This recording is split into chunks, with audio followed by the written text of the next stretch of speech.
Et au menu cette semaine, une petite pensée pour tous ceux qui sont en vacances vers la côte bretonne, vers Paimpol. On va parler du coco de Paimpol avec vous, Thibault Leclerc. Bonjour. Bonjour, le célébrissime coco de Paimpol. Alors, dire qu'il y a des gens qui ne savent pas ce qu'est le coco de Paimpol. Vous voyez, c'est des haricots blancs qu'on consomme généralement demi-secs. Vous achetez sur le marché des gousses qui sont jaunes pâles. Elles sont marbrées de violet quand le haricot est à maturité. Et en fait, il a une forme un peu plus sphérique que le haricot blanc classique. Et puis, il a une peau très très fine. Alors, c'est un légume qui est reconnu depuis un moment puisqu'il a eu son AOC, il a même son AOP. C'est-à-dire que c'est une gourmandise qui est très largement reconnue. Alors, en cuisine, c'est un vrai plaisir. Alors, comment va-t-on le préparer, justement ? Alors, comment il est arrivé jusqu'à nous, d'abord ? En fait, c'est un marin qui est rentré dans les années 30 d'un périple en Amérique latine. Il a ramené ce haricot, il l'a mis dans son jardin. Ça a donné des très bons résultats.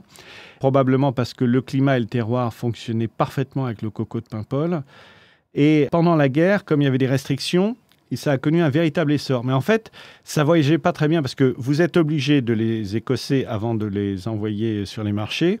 Et donc, ça prenait un temps fou et ça s'est peu développé pendant un moment. Et puis après, on a eu l'idée de l'envoyer carrément complet sur les marchés. Pour les écosser, c'est extrêmement rapide.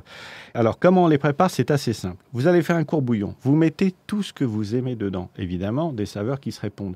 Vous pouvez mettre du laurier, vous pouvez mettre de l'oignon, vous pouvez mettre de l'échalote, vous pouvez mettre un clou de girofle, vous pouvez mettre du lard. Et puis, simplement, vous démarrez à four froid parce que c'est très fragile. Alors, vous le laissez cuire 30 à 40 minutes. Si vous le laissez cuire trop longtemps, il va être proche de la purée. Alors, si vous avez essayé de faire une purée de coco, évidemment, allez-y. Mais autrement, c'est mieux de le garder un peu ferme. Donc, plutôt une demi-heure. Vous en prenez un, vous le croquez. Vous verrez vite s'il est cuit ou s'il n'est pas cuit. Et puis, sinon, vous laissez pousser la cuisson. Vous en ferez une crème, une pâte pour accompagner des viandes, des poissons. Vous pouvez même le faire gratiner, le coco de Paimpol. Bonne idée, effectivement. Toutes ces recettes, en tout cas, on les retrouve et toutes ces astuces, on les retrouve sur le site terroirdechef.com. Merci beaucoup, Thibault Leclerc, et à la semaine prochaine. À la semaine prochaine.